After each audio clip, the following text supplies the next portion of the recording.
Salut les amis, alors la dernière fois on a capturé un rhinophéros shiny, ce qui est très cool, mais ça compense pas tout à fait la perte de Léviator et de Miarca.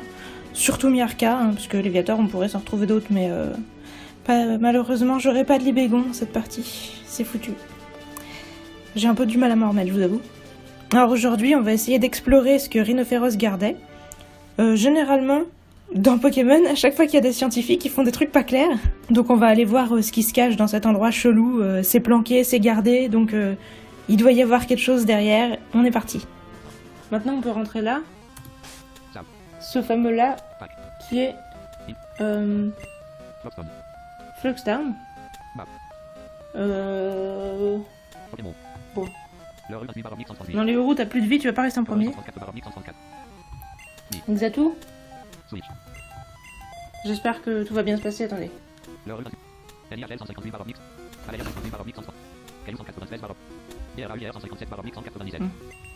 J'aimerais mieux pas avoir à retourner me réparer, mais en même temps... Est-ce que c'est pas un peu... Ouais, on va le faire quand même, parce que je... Attendez, on peut... Bah non, on peut plus faire tunnel, puisque j'ai plus Miarca. Putain... La tristesse qui m'envahit.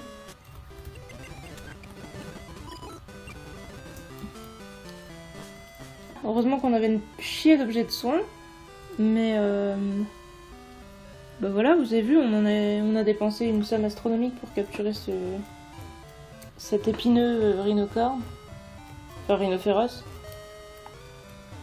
C'est aussi la raison pour laquelle j'avais pas trop envie de capturer un rhinocorne dans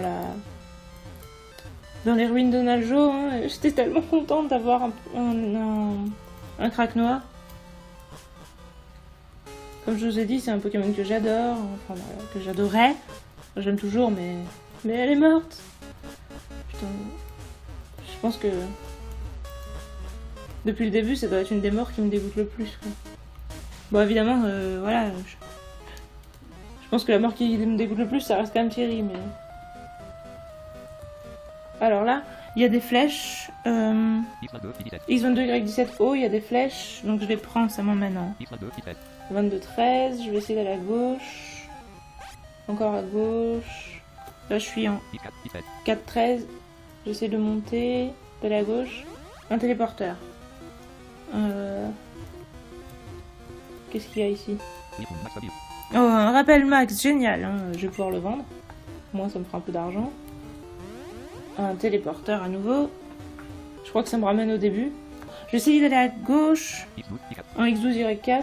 Bon, ça me ramène aussi là où j'étais. Ah, je suis là en bas. Bon, je suis à la droite. Bon, je suis en X10, Y4. Je monte, je vais à droite. Non, je suis revenu où j'étais. Là, ça me rejette à gauche. C'est pas là. Je suis à gauche. Bon, je suis revenu dans l'angle haut gauche. Comme je sais toujours pas trop vers où je dois tendre à aller, c'est un peu compliqué d'y aller. Ah, je me fais rejeter. Bon, attendez. Ah, je crois que je dois aller vers le bas, peut-être. Non, je suis pas sûre. Je suis en X10, Y11. Ah, je me suis rejeté vers le haut. Ah, bon. Mais peut-être que je dois aller vers le bas, en vrai, ouais. Ah, mais je me suis fait avoir de la même manière. Hein. Attendez. Donc là, je suis en X10, Y9. Je peux descendre un peu, mais au bout d'un moment, je pourrais plus... Voilà. Là, je suis en X10, Y11. Je peux pas descendre plus bas, sinon je me fais expédier en haut. Je vais essayer de longer en X9, Y10. Bah non, je crois que je suis revenue dans le fameux petit angle où j'ai déjà été. Ah! Mais pourquoi? Putain. Je vais essayer d'aller à droite. Non, je peux pas y aller non plus. Oh, bah j'ai été expédié dans un grand endroit. X28, Y7, c'est quoi ici? C'est le début? Ou c'est la fin? Ah! Un téléporteur! Oh non, me dites pas que ça m'a ramené au début. Ça m'a ramené au début. Putain. Mais pourquoi? Si ça se trouve, c'était là où il fallait aller, je le saurais jamais hein, maintenant. Oh là là. Bon. Ouais, j'ai l'impression qu'en fait...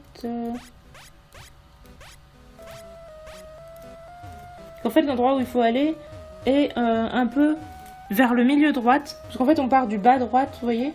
Puis je crois qu'il faut aller vers le milieu droite. Ah, peut-être là où je suis au bon endroit. X22, Y7, je vais à droite. Là, je suis expédié au milieu de mon grand vide. Il faut surtout pas que j'aille dans le téléporteur. Qu'est-ce qu'il y a ici? Tiens, je vais sauvegarder. Parce que le téléporteur, je le verrai pas et je risque de retourner dedans sans le savoir. Ah, dans l'angle, il y a un mec qui dort. Dans l'angle bas gauche, donc. X25, Y11. Quelle heure il est? Oh, attends, je suis supposé... Qu'est-ce que je suis supposé faire ici? Essayer de voler un équipement qui est propriété privée? Je suis effrayé...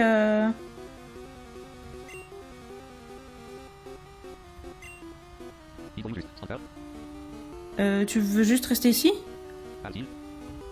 C'est tout? Ah, en fait, il croyait que j'étais venu voler des trucs? Ne fais pas son... Essaye pas de jouer avec moi, c'est fini maintenant. Bon, voilà.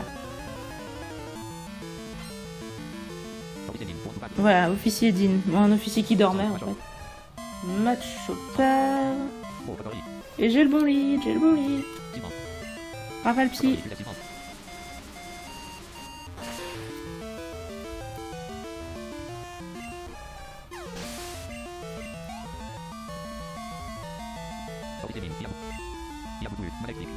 Ah, non, ça c'est pas le bon par contre. Bah du coup j'ai plus de Pokémon seul. Enfin, la tristesse m'envahit, bah... Ouais, j'allais dire, ouais, j'ai envoyé Neil contre son homologue. Je sais pas si c'était la bonne idée du siècle. Power Ballade. Il est au niveau 45. Ouais, lui me fait crunch. Bah, je vais te faire crunch aussi. Maintenant que j'ai boosté mon attaque.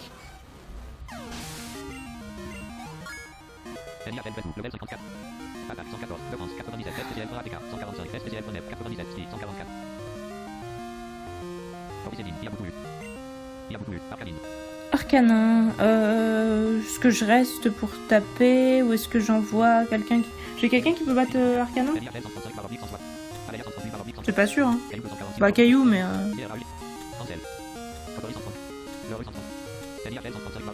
Avec Léor, je peux avoir sa faiblesse, mais le truc, c'est que moi, je résiste pas forcément à ses attaques.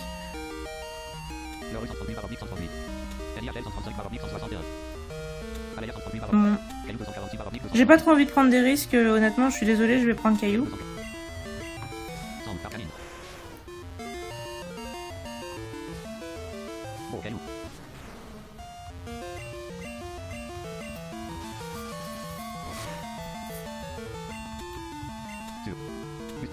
Allez.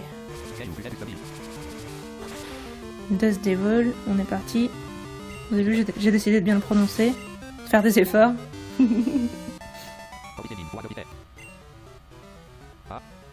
Quoi? Eh ben voilà, je t'ai foncé. Ok, je vais être honnête. J'ai rien à défendre.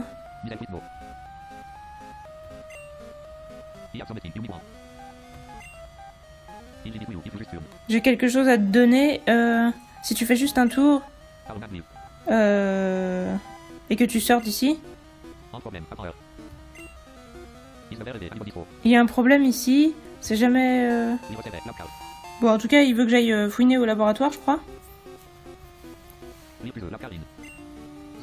Toujours la fameuse poche à clé. Tu devrais donc aller au laboratoire. Mais c'est pas mon problème. Ok. Ouais, donc il veut pas spécialement que j'y aille, mais il s'en fout en fait. En fait, moi, ce que j'aimerais, ce serait m'entraîner un peu pour être sûr que mon équipe est au niveau, parce que le fait d'avoir 2 morts, ça me remet un peu en question sur mon entraînement, mais en même temps, là, il n'y a pas vraiment de hautes herbes. Et les Pokémon adverses, ils ont l'air d'être au niveau 45.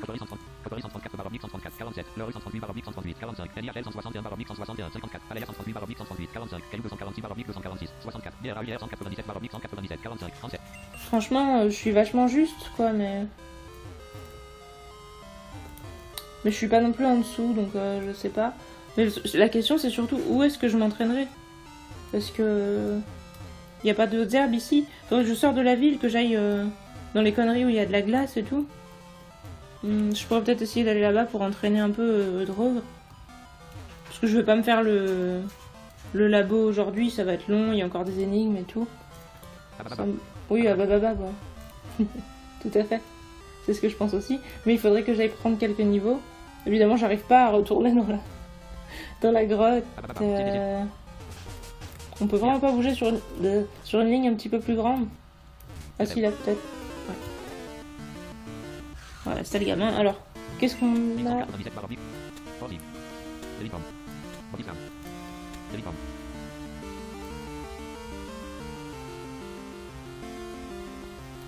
Cogne bidon, c'est une attaque vol. Mais qu'est-ce que c'est que cette histoire? Bon, cross chop. Ça c'est bien une attaque combat, on est d'accord. Non, je dois me tromper, ça doit être fighting et je dois mal voir.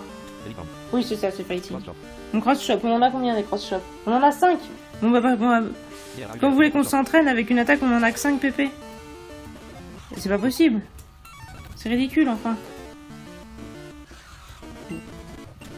Tant pis, on va utiliser nos 5 pp, mais une fois qu'on les aura utilisés, bah... Nosferalto, bon. Est-ce qu'on reste contre Nosferalto parce que c'est peut-être un peu risqué? On va mettre Caillou.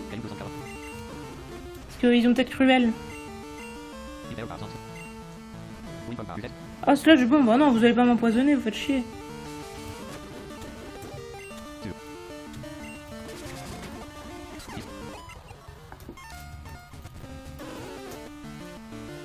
Métang! Putain, j'aurais pu avoir ça, vous faites chier avec vos... à m'avoir donné un putain de lombré, quoi. Par contre, ça non plus, ça va pas. Qui c'est qu'il faut que je prenne? Léoru qui résiste éventuellement à l'acier. Mais pas au psy. Personne résiste au psy. Ben...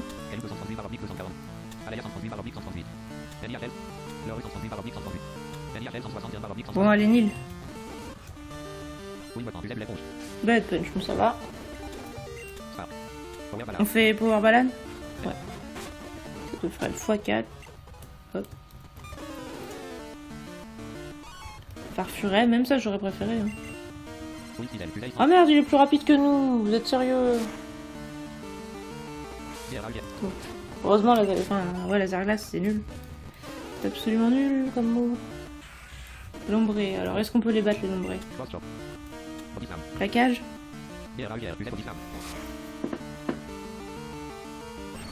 Oh merde, on tue pas, on paralyse. Mais c'est pas important de paralyser. Oh non, putain, petit coup de boule. Donc, du coup, on tue, mais on a perdu plein de vie. Petit coup de boule. Donc on peut pas rester.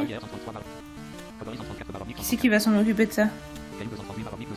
Caillou, non. Aleya, ouais, Aleya, vas-y.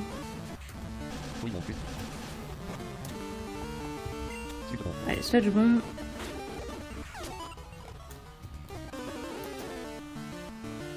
Nosferalto. Caillou.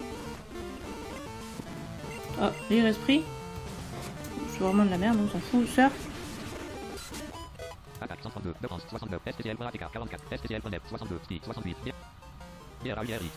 qu'est-ce que t'apprends? Cyclone, mais on n'a pas vraiment besoin de ça. Bon, après, je crois qu'on a Foresight, c'est encore plus nul. Allez, on oublie Foresight. Bon, par contre, là, il y a une espèce de fumée qui arrive. Moi, ça va pas aller pour moi, là.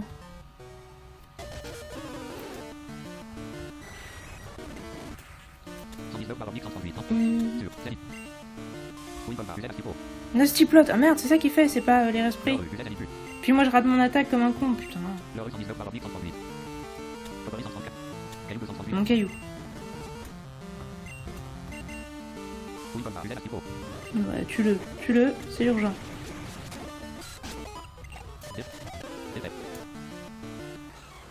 Oniglali? Wow.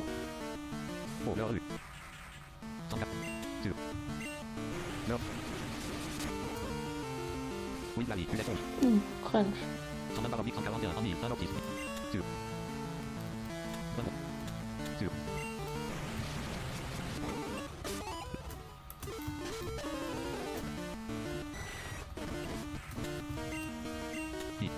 Zenitbus. Et super-effect. Zenitbus. Bonne rouge. Citron. Sur. Lock. Attaque 90. Lock. Le oui, Trying to Mirn. Trying to Mirn, il comprend. Hydrocanon, mais t'as déjà essayé de la prendre avant. Je t'ai dit que j'en voulais pas. J'en veux toujours pas, désolé. Allez, 80. DRA UR. NIA 100. Le rue 104. Gagne 238. Coterie 134. Oui. Capacity. Boxcom. Bon bah écoutez, je pense que ça nous aura fait du bien de prendre quelques niveaux pour affronter la suite. On va se laisser ici. On s'occupera du labo la prochaine fois. Alors maintenant, c'est l'heure du Pokédex. Alors aujourd'hui, on va parler d'Hariyama, notre cher Drogre. J'espère que vous aimez son nom imprononçable. Alors c'est le Pokémon cogneur. Il fait 2m30 et 253 kg.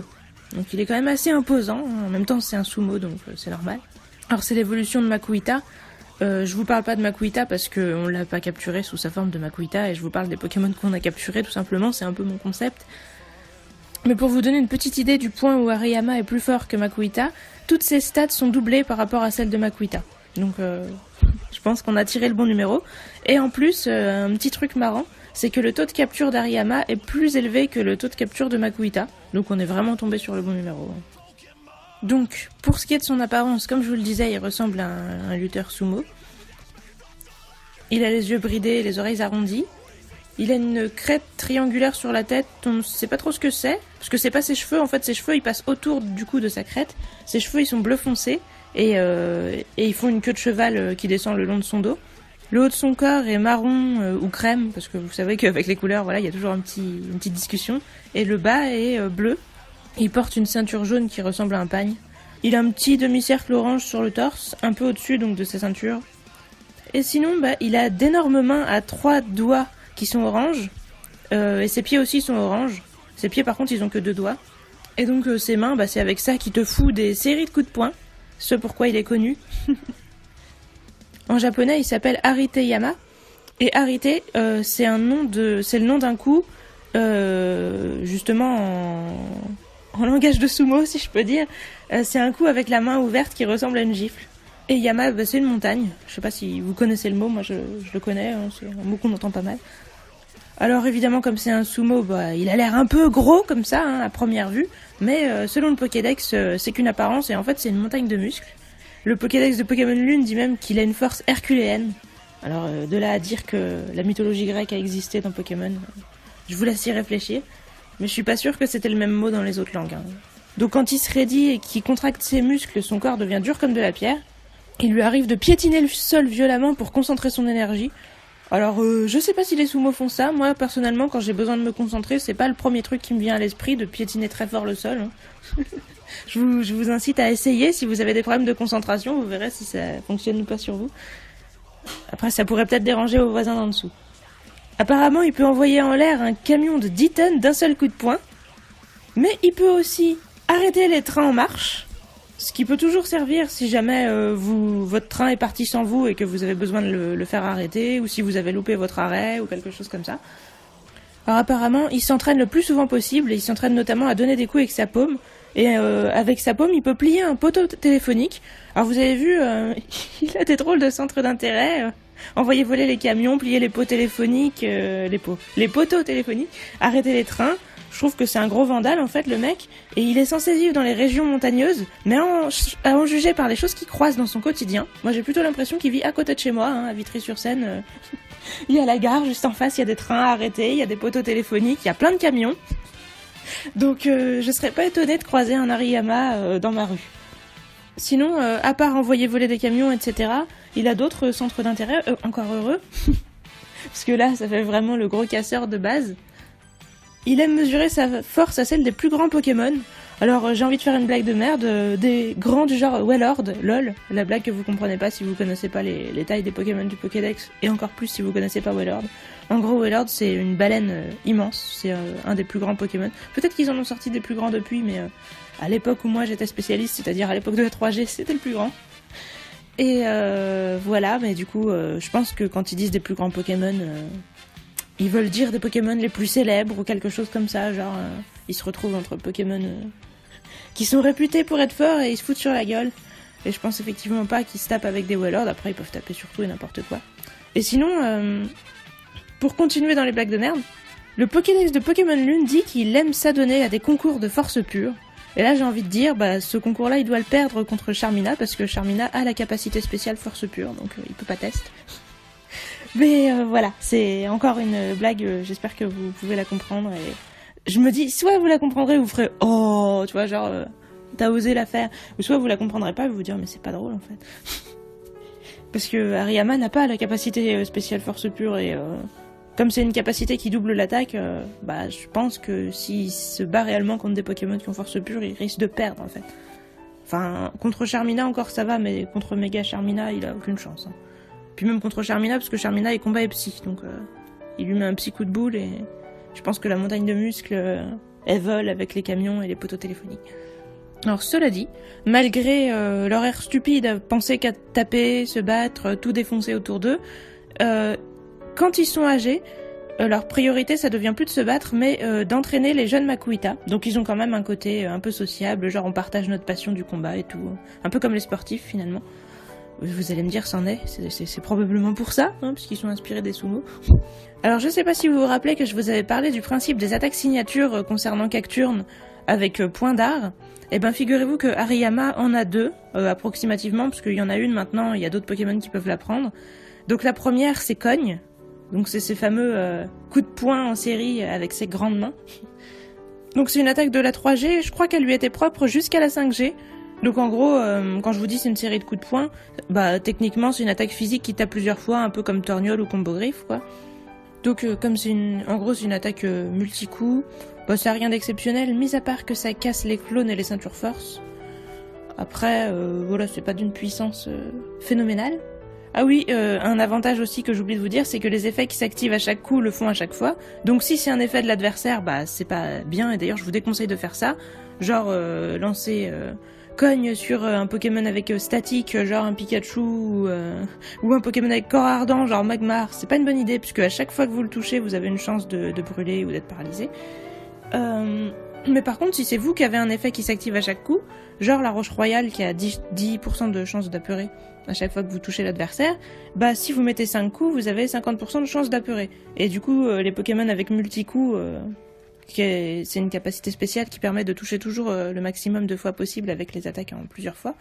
Et avec ça, vous pouvez avoir 50% de chance d'apeurer tous les ennemis si vous avez une roche royale ou un gros rasoir. Donc ouais, je vous disais, ça fait ça avec multi-coup, mais Hariyama n'a pas multi-coup, hein. Spoiler. Donc je vous cite ça pour que vous compreniez le principe, mais là en l'occurrence, c'est pas comme ça que ça va être joué, quoi. Concernant Cogne, aujourd'hui, il y a d'autres Pokémon qui peuvent la prendre. Il y a Pandarbar, Roitiflamme et Scarino, si je ne m'abuse. Donc c'est plus totalement une attaque qui lui est propre, même si ça a quand même été lui qui a été le premier à l'avoir eu. Du coup, c'est encore une attaque semi-signature, on va dire. Mais il a un second move signature qui, pour l'instant, n'appartient qu'à lui. Enfin, en tout cas, les autres peuvent la prendre par accouplement, mais pas par niveau. C'est Stimulant. Ça, c'est un move qui avait une 60 de puissance dans la 3G, 70 depuis la 6G, il me semble. Et quand l'adversaire est paralysé, ça fait le double de dégâts, mais ça lui guérit sa paralysie. Donc c'est un move assez situationnel, c'est pas super exceptionnel. Mais bon, au moins ça lui fait une signature. Et étonnamment, c'est une attaque normale, c'est pas une attaque combat. Donc c'est un peu bizarre pour un Pokémon de type combat, comme ça, qui ressemble à un sumo, d'avoir une signature qui est une attaque normale, mais admettons. Un truc marrant aussi à signaler, et qui a l'air plutôt cool à première vue, c'est que Hariyama est le Pokémon de combat avec la stat de PV la plus élevée. Cela dit, ça le rend pas forcément exceptionnel en stratégie pour autant. Y a pas mal de Pokémon de combat qui font la même chose que lui, mais en mieux, qui ont pas forcément autant de PV effectivement, mais qui ont des meilleures défenses, et des meilleurs move pool, des meilleures capacités spéciales, enfin du genre Beto Chef. En gros, Hariyama, il est surpassé. Il est pas nul, mais il y a tellement mieux que du coup, il n'est pas joué, quoi. Une minute, il a refusé mon défi juste pour aller faire un peu de... Alors, on en arrive à l'animé, et il va y avoir beaucoup de choses à dire, parce qu'il y a beaucoup d'Hariyama dans l'animé, figurez-vous. Cette vague est gigantesque. Ça fait un Alors au début, évidemment, comme c'est la 3G, on commence avec la saison de ON, et donc il y a qu'est-ce que je raconte ? Il y a Bastien qui a un Hariyama dans la deuxième arène. Donc ouais, c'est le champion de l'arène combat, et son Makuita évolue en Hariyama justement durant son combat contre Sacha. Donc comme vous pouvez le constater, Bastien c'est un surfeur qui a tout un harem de filles à sa disposition, visiblement. Pierre a l'air de vachement l'envier. Cet épisode m'a paru un peu bizarre. J'ai vraiment trouvé que Sacha avait l'air bourré. Je sais pas ce que vous en pensez. Il arrête pas de... Il a la voix qui déraille un peu. Il parle d'un ton particulièrement stupide. Et il répète plusieurs fois un peu les mêmes phrases. Genre, mais on s'en fout, on attaque. Hein. Putain, mais... Qu'est-ce qu'il a pris ? De la même manière. Alors, qu'est-ce que tu en penses, Bastien? En vrai, pour vous spoiler l'épisode, Sacha est bourré. Non pas parce qu'il a bu, mais parce qu'il se dit que Bastien c'est un connard, parce qu'il se dit ouais, ce mec il est pas sérieux, il préfère surfer plutôt que s'entraîner, ça veut dire qu'il respecte pas ses challengers et tout. En gros, comme il se sent pas respecté et qu'il se dit que Bastien c'est pas un vrai champion d'arène, bah il se met en mode teubé. Et il se dit voilà, je vais lui bousiller la gueule, c'est même pas la peine que je réfléchisse à une stratégie, hein, donc c'est pour ça qu'il s'est mis en mode bourré. Mais en gros, Sacha va découvrir à ses dépens que le surf c'est aussi un sport, et que quand Bastien s'entraîne avec ses Pokémon à faire du surf, bah en gros il les entraîne aussi au combat indirectement. Donc voilà, le sport est un surf, non le surf est un sport. Qu'est-ce que je dis, putain. Voilà, la morale donc de cet épisode c'est que le surf est un sport. Ah oui, je viens de le comprendre. Rappelez-vous-en. Avant, je pensais que tu ne t'entraînais pas sérieusement comme un champion doit le faire. Eh, ça a l'air facile comme ça, petit. Mais apprendre à surfer, c'est du boulot.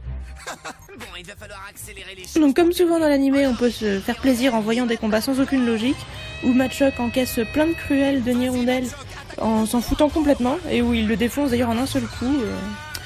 RIP Nirondelle, hein, je suis désolée. Mais ça peut à la limite se comprendre si jamais Nirondelle est genre au niveau 2 et que Machoc est peut-être au niveau 20 ou un truc comme ça. Mais bon, globalement voilà, c'est l'animé quoi, c'est un peu perturbant. J'ai toujours imaginé qu'un Pokémon de type vol aurait eu un énorme avantage sur un type combat. Y a quelqu'un qui s'occupe du service dans ce restaurant? Et dans cet épisode, fun fact numéro 12545, la Team Rocket fait des placements de produits. Je sais pas ce qu'ils disent en VO en japonais, mais là, je trouve que c'est assez perturbant d'entendre ça quand même. Donc sinon, il y a pas mal d'autres dresseurs qui possèdent des Hariyama. Alors j'en ai choisi 3 que j'ai considérés comme les plus importants. Donc il va y avoir Tyson, Paul et Pectorius. Vous avez vu les noms qu'ils ont quand on a des... Enfin, à part Paul, qui est un nom tout à fait normal. Mais Tyson et Pectorius, voilà. On n'est pas trop étonné de voir un sumo dans leur équipe, en fait. Et ça fait un peu cliché, je dois le dire. Alors d'abord, on va parler de Tyson. Donc c'est un mec qui a l'air relativement stylé. Le mec a quand même un métallos, donc déjà de base, moi je le respecte. Et il a un Miaous beauté. Genre Sacha il a son Pikachu et lui il a un Miaous, donc de base ça fait voilà, ils sont rivaux parce que vous comprenez l'histoire entre Pikachu et Miaous. Voilà, c'est une opposition. Le chat et la souris, la Team Rocket et Sacha, voilà tout ça. Donc c'est lui qui va gagner le fameux tournoi ultime de ON. Donc il va battre Sacha, ce qui est déjà cool en soi, hein, donc je respecte ce mec, je le respecte 3 fois, parce que j'aime bien aussi les Miaous.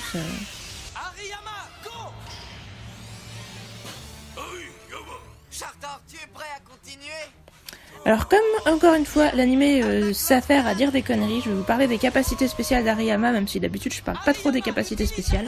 Donc je vous avais dit que le mien avait Guts, cran en français, ce qui multiplie son attaque par 1,5 quand il est brûlé, paralysé, empoisonné ou endormi, enfin quand il a un statut quoi, mais je crois pas que ça le fasse avec la confusion, donc je le précise.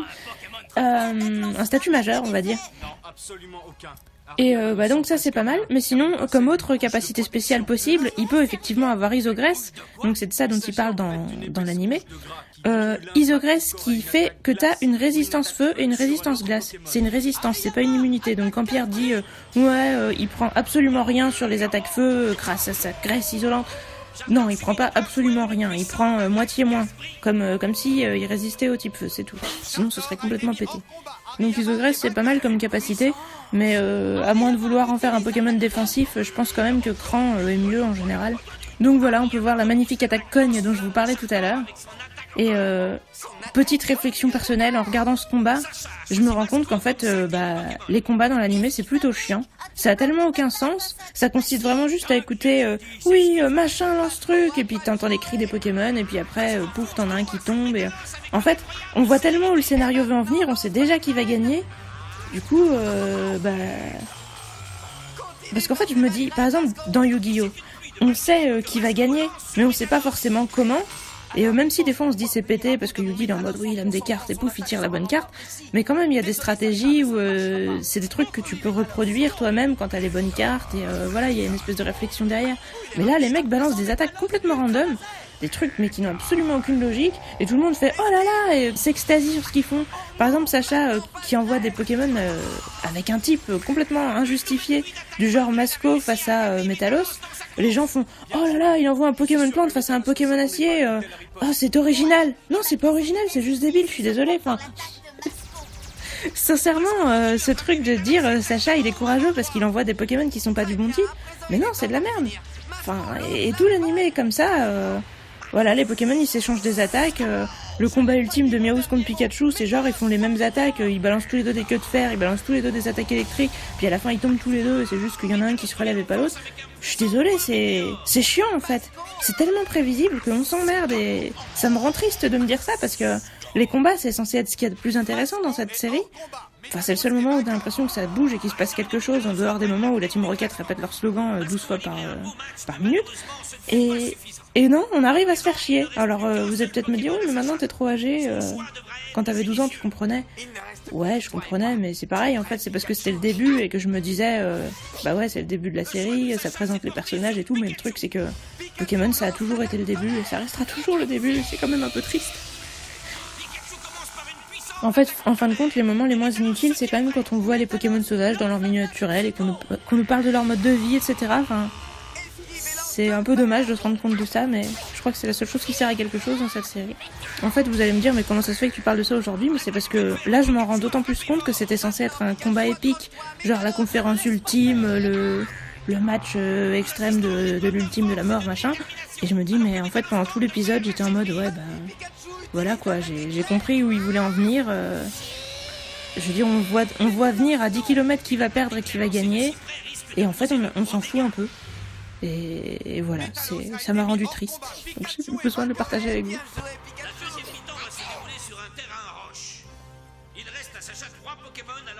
Regardez comme exemple de truc débile. Au milieu du combat, ils disent ouais, au bout de 3 KO, on change de terrain, on change de Pokémon. Donc Tyson, temporairement, il avait rappelé Hariyama. Sacha choisit Eledel, et ben non, il renvoie Hariyama au combat. Mais je veux dire, c'est juste débile, c'est un Pokémon Volt, c'est très bien que ton Hariyama, il va se faire bousiller la gueule. Pourquoi tu fais ça, mec? Quatrième Pokémon, Tyson, lui, conserve Hariyama. Vas-y, Eledel, lance l'attaque pique-pique.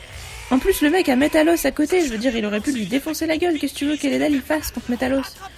Et ce mec-là, c'est censé être un champion ultime, un grand stratège, un mec de ouf, quoi.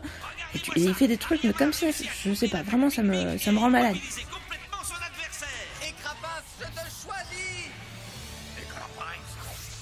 Le troisième Pokémon de Sacha est Écrapince. Écrapince, bulldo. Esquive et lance. Alors parenthèse plus réjouissante, parce que je vais pas faire que râler, écoutez-moi le magnifique accent du sud d'Écrapince. Écrapince, franchement ça me fait triper.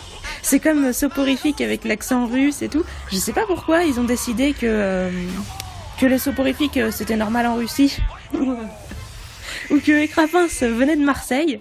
Je sais pas ce qui leur est passé par la tête. Ils se sont dit il y a des crabes à la plage c'est dans le sud, alors Écrapince l'accent du sud. Voilà. Pourtant Krabi n'avait pas l'accent du sud. En même temps Krabi je crois qu'il faisait que donc c'était pour ça. Peut-être qu'en fait il avait l'accent du sud mais qu'on le savait pas. Mais ouais, je sais pas pourquoi les crabes pour eux. Alors maintenant la question qu'on peut se poser c'est est-ce que les Marseillais ont l'accent du sud parce qu'ils ont imité les Écrapinces qui vivaient à côté de chez eux, ou est-ce que c'est les Écrapinces qui ont pris l'accent du sud parce qu'ils vivaient à côté de Marseille? Voilà, c'est le sujet de réflexion du jour. En plus ça faisait longtemps que j'avais envie de vous parler d'Écrapince parce que ça me faisait triper cet accent. Et en fait, je pouvais pas parce que dans Pokémon Prisme, je crois pas qu'il y ait Crapins. Et du coup, là, je suis contente qu'on le croise accidentellement pour que je puisse vous le mentionner. J'espère qu'ils feront d'autres accents comme ça. Hein. Pourquoi pas un jour un Pokémon ch'ti qui parle comme ça. Peut-être un Pokémon glace, je sais pas, ou un Morphéo forme pluie. On verra bien. Alors ensuite, on en vient à Paul. Donc Paul, c'est encore un rival de Sacha, parce qu'à chaque saison, Sacha se fait un nouveau rival. Hein. Il se fait des nouveaux amis et des nouveaux rivaux. C'est un peu bizarre comment ça tourne en boucle, sa vie. Bon. On a tous nos boucles, justement, mais alors lui, les siennes, elles sont assez grosses, quoi. Bref, donc Paul, rival de Sacha dans Diamant et Perle. C'est encore un mec assez arrogant qui méprise les Pokémon faibles et qui a balancé son Wistikram d'ailleurs en mode je veux plus de toi, t'es inutile, un peu comme le Salamèche dans la première saison. Donc Sacha l'a récupéré puis il l'entraîne et voilà, il va recycler les Pokémon jetés. C'est bien, pour une fois que Sacha fait quelque chose de bien.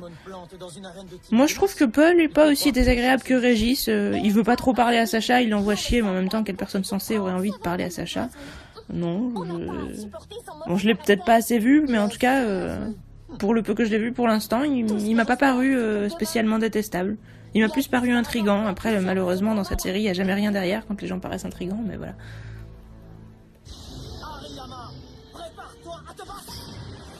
Donc dans cet épisode où on voit son Hariyama, que je vous ai pris comme exemple pour vous le montrer, il se fait rouler dessus par Brandon.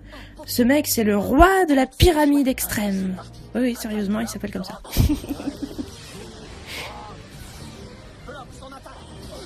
Parce qu'en fait, il y a les emblèmes extrêmes, je crois que ça s'appelle. Et donc ce mec, c'est censé être le plus fort de tous les champions extrêmes. Et donc il se fait appeler le roi de la pyramide. D'ailleurs, il y a une fille qui arrête pas de l'appeler oui, monsieur le roi de la pyramide, ça fait un peu bizarre. Et donc ce mec a l'air d'être super balèze. Il est assez stylé dans sa manière de parler et tout. Et il s'emmerde pas. Il a les 3 golems. Au début, je me suis dit le roi de la pyramide et tout, qu'est-ce que c'est que ce gogol? Mais non, il a les 3 golems légendaires comme ça. Régirock, Réjaïs et Régistil. D'ailleurs, dans cet épisode, ils disent Régis. Ça fait prénom en fait, et comme ça s'écrit R-E-G-I-C-E, et que c'est un Pokémon glace, pour moi le but c'était de mettre le mot ice, donc j'ai toujours dit Regice et je pense pas que j'ai envie de dire Régis, non, ça me paraît stupide. Comme quoi l'anime encore une fois n'est pas forcément le premier dans les prononciations, non. Donc encore une fois, Hariyama nous montre son attaque cogne, je crois qu'on verra jamais stimulant, en même temps c'est un peu spécifique comme je vous disais. Puis il faut reconnaître que c'est du beau spectacle de faire des séries de coups de poing. Alors normalement Hariyama contre les golems il avait le match-up, hein, parce que Acier, Roche et Glace ils sont tous faibles au combat. Mais non, il s'est fait, je vous dis, rouler dessus, en bonnet due forme vraiment. Là c'était triste, hein. J'ai regardé cet épisode, encore une fois c'était prévisible, je comprenais où ça voulait en venir. Limite j'avais envie d'arrêter en me disant non je veux pas voir ça, j'ai compris qu'il allait se faire 6-0, que c'était un moment d'humiliation pour lui. J'ai pas envie de voir ça jusqu'au bout, c'est triste vraiment. En plus, ce qui est assez perturbant, c'est que là, les mecs font des switches, en mode on fait un combat stratégique. D'ailleurs, le premier switch de Paul est totalement normal, justifié, et ça paraissait presque que le combat allait avoir une logique. Genre, il appelle Magmar, mais quand il voit que son adversaire envoie Régirock, il rappelle Magmar, je me dis ouais, tout à fait. Puis il envoie Hariyama, ouais, là j'approuve, hein. Niveau strat, j'aurais fait pareil. Mais par contre après, je sais pas, il panique, ça part en couille. Puis même le Brandon, il rappelle ses golems. Ça me fait bizarre de dire ses golems, j'ai l'impression de dire ses golems. Il rappelle ses golems royales, hein, puisque c'est le roi de la pyramide, je vous rappelle. Il les rappelle sans aucune raison.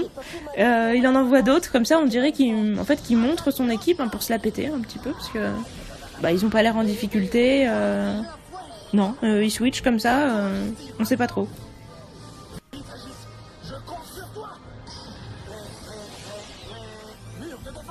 Vous allez me dire qu'il faudrait que j'arrête de chercher de la strat dans l'animé parce que c'est bien connu officiellement qu'il n'y en a pas. En même temps, je peux pas non plus mettre totalement mon cerveau sur off quand je regarde un épisode, alors je réfléchis à ce que je peux avec mes propres attentes et je peux pas totalement m'en empêcher. Alors désolé si jamais vous trouvez ça saoulant. Donc ça c'était Paul, et ensuite donc on va parler de quelque chose de récent, d'actualité. On va passer à la saison Soleil et Lune avec Pectorius. Ce nom, moi je le trouve vraiment ridicule, mais bon admettons.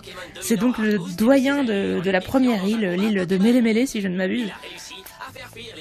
Alors vous savez qu'il n'y a pas d'arène à Alola, hein. C'est justement des doyens, donc il faut passer une épreuve. Sur la première île, c'est le truc où il faut battre des ratatas ou des mangloutons. Et ensuite battre le ratatak d'Alola ou l'argouste dominant dans la grotte, etc. Donc là, Sacha l'a fait.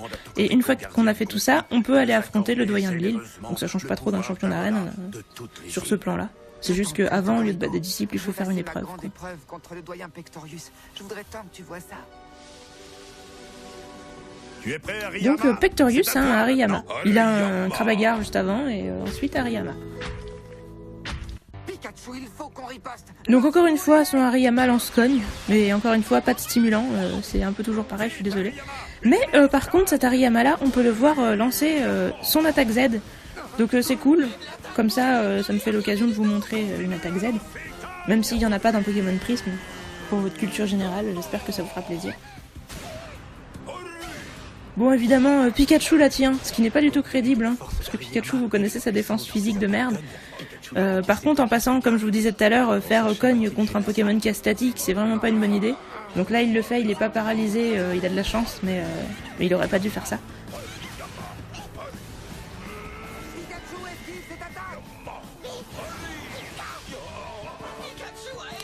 Donc, contrairement à ce que j'ai dit tout à l'heure, ce combat, je l'ai trouvé assez joli. Il y a des attaques Z, ça pète dans tous les sens, tout ça. Alors comme d'hab, ça n'a pas beaucoup de sens, mais bon, voilà, c'est agréable à regarder. En fait, je pense que c'est ça, Pokémon, qu'il faut en attendre et rien de plus. Hein. Le truc, c'est que quand j'écoute les épisodes sans images, bah du coup, je m'emmerde, mais... Parce qu'il y a vraiment que ça, quoi. Là, en plus, comme ils font les danses, parce que pour lancer des attaques Z, il faut faire une petite danse en fonction du type de l'attaque qu'on veut lancer. Donc voilà, là, les dresseurs dansent, les Pokémon balancent des attaques ultimes, ça tourne, ça clignote, voilà, c'est du grand spectacle. Le doyen Pectorius est impitoyable. En plus, voilà, il y a Tokoriko, donc il y a un légendaire. Le doyen, il a relativement la classe, les paysages sont jolis, voilà, c'est les vacances. Quoi, c'est une capacité Z? Donc pendant qu'on y est, si jamais vous savez pas ce que c'est, je peux vous expliquer les capacités Z. En gros, il y a un cristal Z pour chaque type. On le fait tenir donc à notre Pokémon comme n'importe quel objet tenu, donc comme les baies dans la 2G ou les restes, etc. Et aussi comme les méga gemmes, évidemment, dans X et Y. Je sais pas si je vous en ai suffisamment parlé, je sais pas si vous avez tout pigé sur le principe des méga évolutions. Mais bon, voilà. Donc les gemmes Z, c'est le même principe, sauf que au lieu de vous transformer en un Pokémon plus puissant le temps du combat, en fait, vous allez avoir une nouvelle possibilité d'attaque qui va se développer. Chacune de vos capacités qui sera du type de la gemme va vous débloquer une attaque plus forte que l'attaque d'origine en fonction de votre attaque. Donc par exemple, si vous avez tonnerre, avec la Voltaz Elite, vous avez Fulgurolance Gigavolt. C'est un peu chiant à prononcer. Et donc ces attaques-là sont pareilles que l'attaque d'origine, en beaucoup plus puissant. Enfin, elles n'ont pas les effets secondaires, hein, mais je veux dire, c'est une attaque du même type. Et si votre attaque d'origine est physique, l'attaque Z sera physique. Si votre attaque d'origine est spéciale, l'attaque Z sera spéciale. Donc il y en a pour chaque type. Si par contre vous lancez ça avec des moves non offensifs, donc des moves de statut, ça fait un effet différent pour chaque attaque. Enfin, il y en a pas autant que d'attaques qui existent, mais en fait ça fait l'effet d'origine de l'attaque plus un effet parmi une liste d'une vingtaine. Donc ça peut soit vous donner un boost, soit vous soigner, vous guérir de votre statut, soigner un autre Pokémon de l'équipe, des choses comme ça, un petit peu variées, des petits trucs sympas. Il y en a des bonnes, il y en a des moins bonnes, des attaques de statut. Généralement, plus l'effet de l'attaque d'origine est pourri, plus l'effet Z sera bien pour compenser. Mais bon, on va pas énumérer les attaques de statut ici, parce que je les connais pas par cœur, et puis que c'est pas trop ce qu'ils vont faire dans l'animé ou quoi. Alors là, le doyen fait un petit speech pour dire à Sacha, utilise ton attaque Z au bon moment, parce que c'est fatigant de faire la danse et puis de lancer l'attaque Z, ça demande beaucoup d'énergie à toi et à tes Pokémon. En clair, ce que ça veut dire, c'est que l'attaque Z, comme la méga évolution, on peut l'utiliser qu'une seule fois par combat. Donc vous pouvez faire tenir autant de Jam Z que vous voulez à tous vos Pokémon. Vous pouvez en mettre sur les 6 si vous voulez. Mais si vous lancez une fois l'attaque Z, vous pourrez pas la relancer avec un autre Pokémon. Exactement comme pour la méga évolution, si vous faites tenir plusieurs gemmes aux Pokémon de votre équipe, vous pourrez en activer qu'une seule. Par contre, vous pouvez avoir une méga gemme et une gemme Z et activer les deux, ça c'est tout à fait possible. T'as vu ça, Pikachu? On a réussi à lancer une capacité Z.